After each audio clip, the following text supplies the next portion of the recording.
So, students, what I found out is that YouTube cuts me off at 1 hour, 60 minutes, and then I'm cut off, period. So that's the way it goes. So I'm going to have to make YouTubes in 1 hour batches. Now, since I lecture for 2 hours on the normal physiology, that means 2 hours and 2 separate YouTubes. And then the abnormal, which is at the end of our book, will be, again, 2 separate lectures. And then, once I've made it one YouTube, it takes about an hour and a half to download it. So I'm wrapped up in a fair amount of time doing all this stuff. And I hope it all works out in the end. Hang on. So we have long breaks in between. Anyway, this is lecture 2. I'm finishing up the heme/lymph system. So I used that time well. I fed my dogs, and then I found out what the other name for the neutrophils are. Remember, I couldn't remember that name. Anyway, the other name, they're called neutrophils, they're called segs, they're called segmented neutrophils, and the other word that they use all the time is PMNs, and that stands for polymorphonucleosides. And I could write that out, but I think my pen would run out of ink. Anyway, PMNs is a common name for the neutrophils, or the segs. PMNs. Okay, where did we leave off? I don't remember. Let me review here.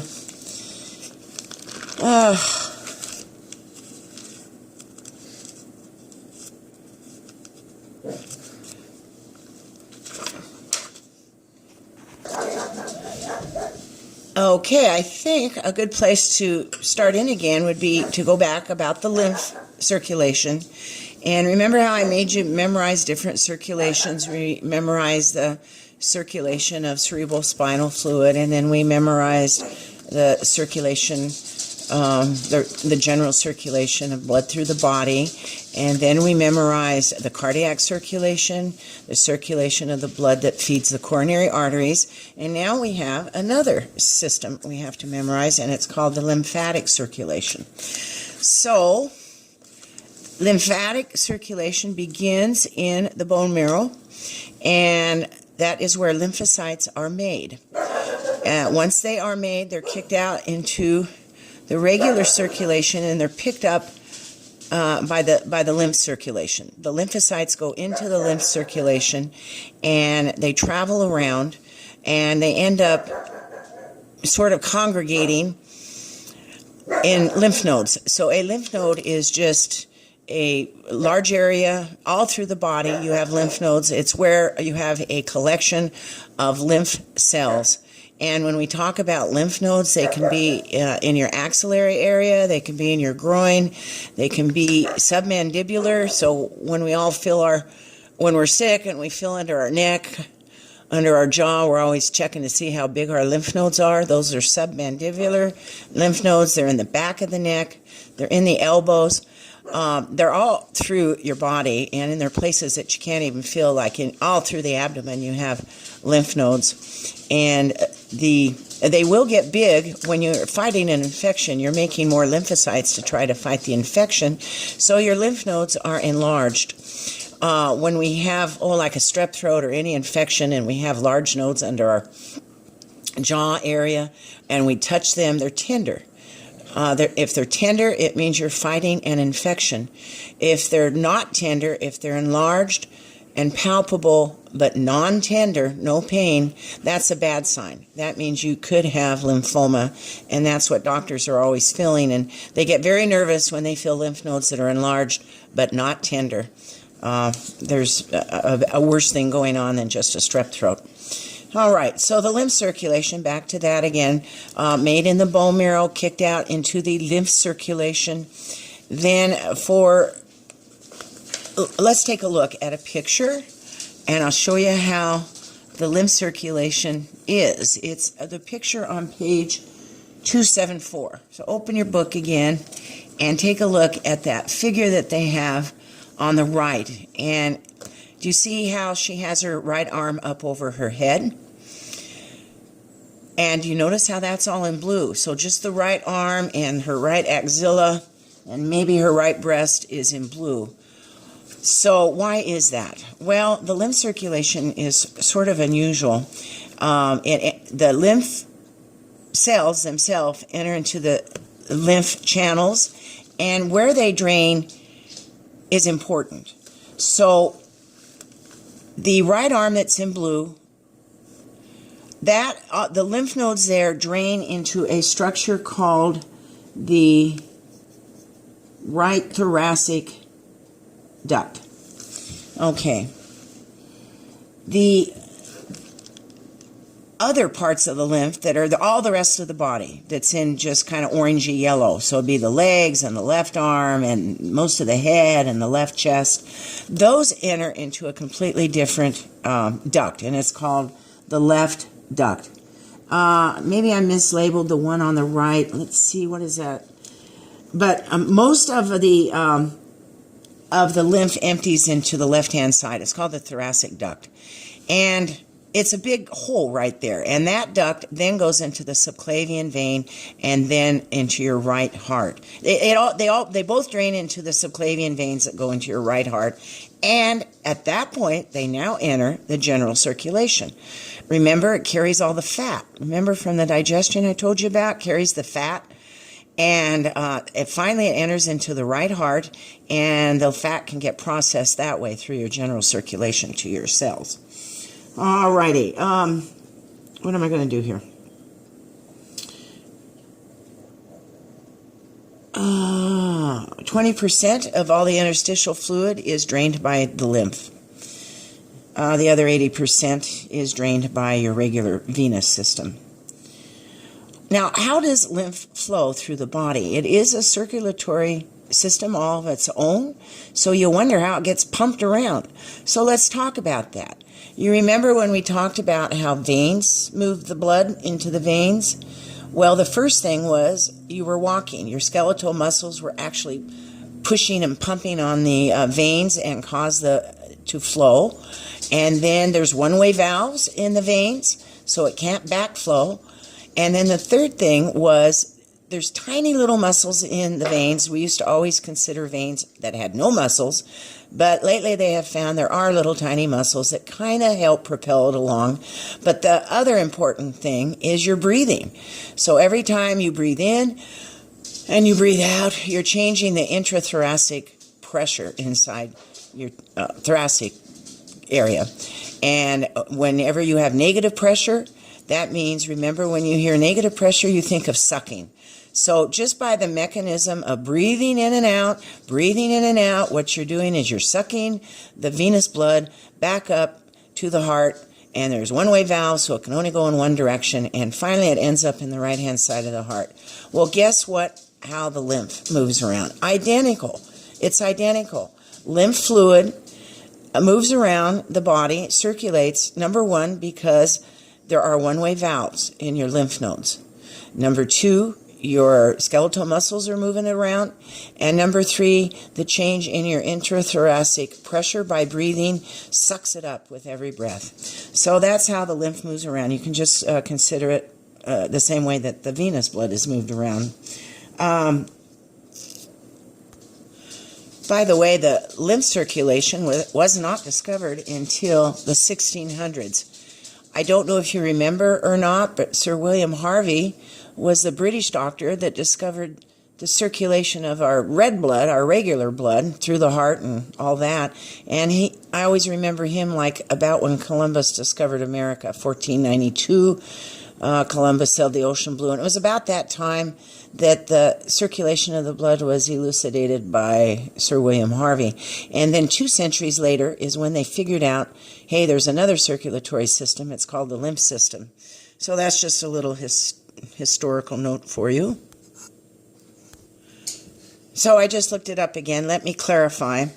That lady had her arm up, and all the blue, that's the lymph up in her right arm, drains into a duct called the lymphatic duct. It's a small one. But all the stuff on her left-hand side of her body, her groin, her legs, her left arm, and most of her head, all those lymph channels drain into a bigger structure, and that's called the thoracic duct. If I ask you the circulation of the lymph, you would be able to say now that it begins in the bone marrow where lymphocytes are made. They travel, they're expressed, they go out, they enter into the lymph circulation, they travel around, and they congregate in lymph nodes, and then they finish up by either draining into the thoracic duct or into the lymphatic duct. So the thoracic duct on the left-hand side is an important structure, and when I was helping doctors put in central lines or subclavian lines or Swan-Ganses or all the central things we put into patients, I noticed one time that they would always use the right subclavian vein to insert these devices. And I asked them one time, I said, why are you guys always over here on this side of the bed using the right-hand side? And they told me that they do not like to put instruments into the left-hand side of the body unless they absolutely have to, because they were afraid of puncturing the thoracic duct. So I never forgot that. And that's an important structure, and we don't want to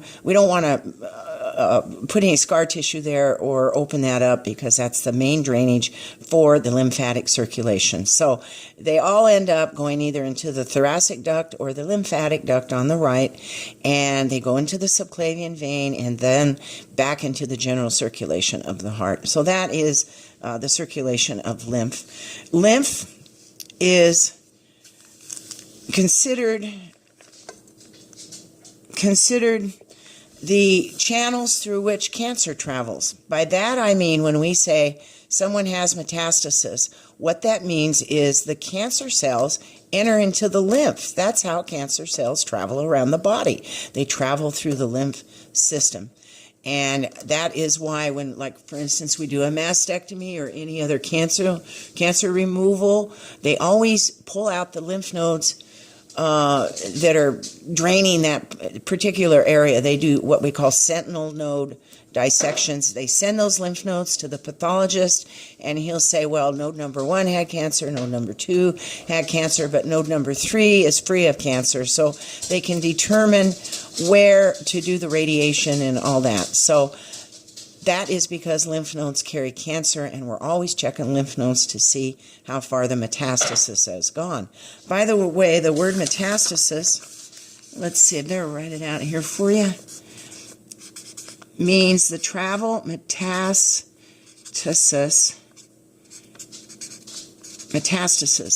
That is a fancy word for meaning cancer has traveled outside of its localized area, and it is now in the lymphs. Lay people say, oh, it's entered into the bloodstream. That's not quite accurate. Metastasis means the cancer has left its local site and is now traveling around in the lymph system. The organs that supply, we will learn another circulation pretty soon in the GI section that we're going to study, and it's got its own circulation, the digestive and the liver and all that. But most of the organs of digestion, such as your pancreas, your small bowel, your large bowel, your small intestines, your large intestines, your spleen, your stomach, part of your esophagus, your gallbladder, those are all the organs, your pancreas, all organs considered for digestion. All those drain if they have cancer. Say you have a cancer in your small bowel or your large bowel, that cancer drains into the lymph system of your body, and that part of the lymph system goes to your liver, and that's why we always look for cancers. Primary cancers could be in the large bowel, but most of the cancers of your digestive system will metastasize to the liver. That's why they're always looking at the liver to see if there's metastasis there. It's the number 1 place it goes. Okay. So the proper definition of metastasis is, quote, lymph node spread. That's what metastasis means. Okie doke.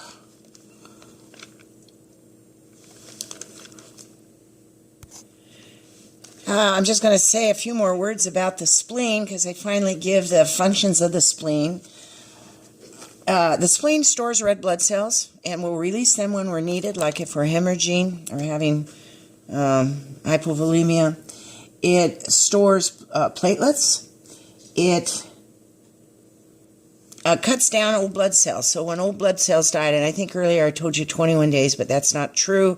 Red blood cells live about 120 days, which is about 4 months. But when they have a lifespan, and when they're old and tired and haggard, they will go to the spleen, and the spleen will decommission them. And by that, I mean it splits off the hemoglobin, splits off the bilirubin, and those two substances go to the liver and are repurposed. The liver takes the iron off of the hemoglobin. It sends the iron back to your bone marrow because the bone marrow is going to reuse it again to make hemoglobin. So it's very, saves everything. Everything's saved. Hemoglobin is saved, remade in the bone marrow and is saved. Iron is sent back to the bone marrow for saving. And the liver splits off the bilirubin part of the hemoglobin and makes bile. And we're going to learn about bile when we do our GI, what bilirubin is and how important it is. Okay. This is sort of an aside, but take a look at the picture on page 276. And this is a picture of the tonsils. And if you look at the bottom picture, you know the tonsils are supposed to be important in filtering bacteria and helping with immunity. And that's why doctors don't like to take them out anymore. Do you see that bottom picture? And it shows a picture of a crypt inside of a tonsil. Well, I had a girlfriend, and she was a nurse, and she was always in the back of her throat kind of pushing around. And I said, goodness sakes, what are you doing all the time? And she said, well, they never took out my tonsils, and now I have calcium deposits that are stuck inside my crypts.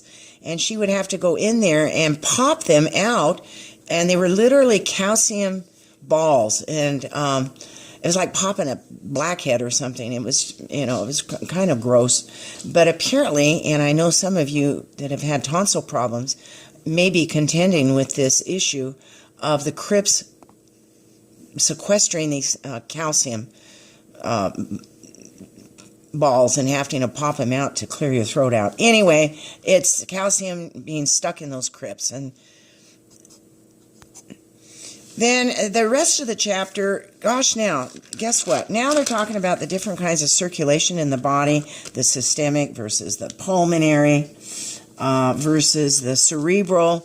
I'm not going to spend a huge amount of time on them. I've talked about them when we've had other sorts of various lectures. Do not look at the hepatic circulation. We're going to cover that in detail in our GI section of the book. The cerebral circulation, I think I've already given you some about how the blood goes from the heart up to the brain via two carotid arteries, one on the left and one on the right. And once those carotid arteries join at the base of the brain, they join in a big old racetrack called the Circle of Willis. And so that's what that's all about. And they actually talk about that in the book and how important the Circle of Willis is for providing blood to the brain. And the Circle of Willis is where you're going to end up having your ruptured subarachnoid hemorrhages, your barianeurysms. And it mentions that in here about the mid-cerebral artery. They do talk about the blood-brain barrier, so let's just spend a few minutes on that. This is a very protective thing. It's not a barrier that you could cut with a scissor, but it's some barrier about energy and how the brain will not allow many, many things into it. It only allows certain things in. The things it will not allow in are bacteria, chemotherapy, most medications, most antibiotics, toxins, red blood cells it won't allow in. What it does allow in are the good stuff. It will allow glucose in, oxygen, and water, and hormones. Believe it or not, alcohol is one of the things that can penetrate the blood-brain barrier, and I think marijuana. Anyway, it is a protective mechanism, and when doctors are trying to treat brain tumors, they have to fight this blood-brain barrier problem. And what they do is they go in, they use different drugs. One of them is DMSO, as I recall. Gosh, I can't remember what the other one was. Anyway, they break down the blood-brain barrier temporarily. It'll last like maybe 10 or 15 minutes. It's an IV infusion. It breaks down the blood-brain barrier, and then they pump the chemotherapy in that they want to go directly to the brain tumor, and then it closes off again very rapidly. That's the problem with the blood-brain barrier. If you're asked on a test what it passes and what it doesn't pass, you should have a little list in your head of things that can penetrate the blood-brain barrier. I remember now, the drug they use to break down the blood-brain barrier is called mannitol. And it literally opens up the barrier and lets things in.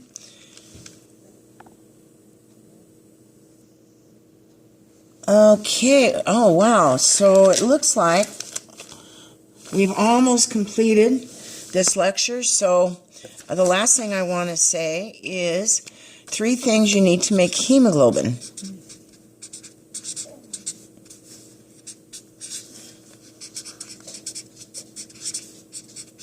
Things always come in 3s. Did you notice that?